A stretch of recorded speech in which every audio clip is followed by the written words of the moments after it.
Execution is the biggest gap in institutions to bring plans to life that are multidimensional, that are transformational in a timely manner. Every institution has a mission strong enough to endure. Mission is not the issue, but the operating system is too fragmented to deliver that mission at scale in ways that future proofs and makes the institution sustainable over the long haul.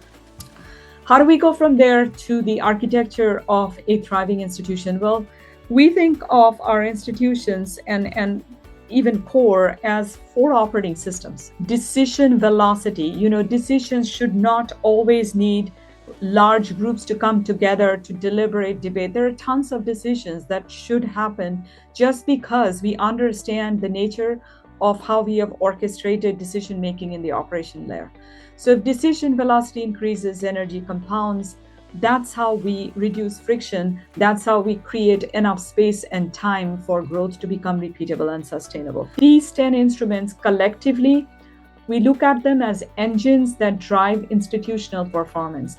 Now, here is the value of these engines. We can't look at growth and transformation as a silo. So each of these engines and the instruments that we use to impact, they all cut across different layers of your organization. They all cut across the four operating systems: academic, financial, digital, and human. That's why the instruments are comprehensive planning mechanisms. You see, institutions don't need us to be innovative. Where they need us is to operate in structured plans, and more than the plans itself, to bring the plans to life. Execution is the biggest gap in institutions to bring plans to life that are multidimensional, that are transformational in a timely manner. Timeliness of strategies is very important. Otherwise, the impact gets diluted because momentum can't be sustained. Where you never outsource growth ever, but you can bring in an organization like us to work side by side as embedded capacity within your teams to bring about the execution. We guide the execution, we build the rhythm. Strategic cost transformation is not just about cutting, it's about redesigning to get to a different cost basis that then can be administered. So in the process of doing that, you also unlock strategic capacity. There is seldom something that someone's bringing to the table that's not a good idea. In fact, most of the times they're really good ideas. The problem is, if you do 10 good ideas or 8, you may not have time to do the one bold thing that would have made a material difference in the most meaningful way. Lack of prioritization, duplicate work, manual processes, unclear ownership. When we have overlapped ownership and then we try to do another meeting to bring this together because we have outdated structures, we never clarified the structures. These are all things that have trapped capacity. We've worked now with 74, 75 institutions.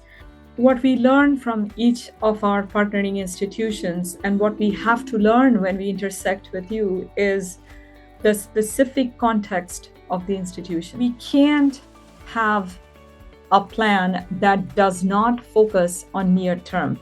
We can't think about future proofing, strengthening our institutions and our organizations if we're standing and we lose ground where we are standing.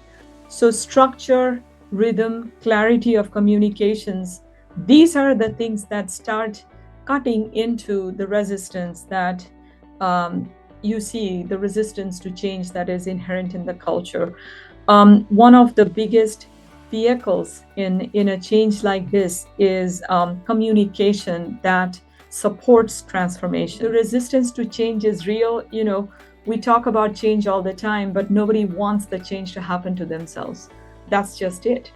But when we architect for transformation and we architect structured plans and then support that through execution and communication, all of a sudden you will start seeing that resistance melting some and people become encouraged and enthused about the change. So this sort of operating execution, operating clarity, operating architecture, it becomes a huge part of a transformation culture.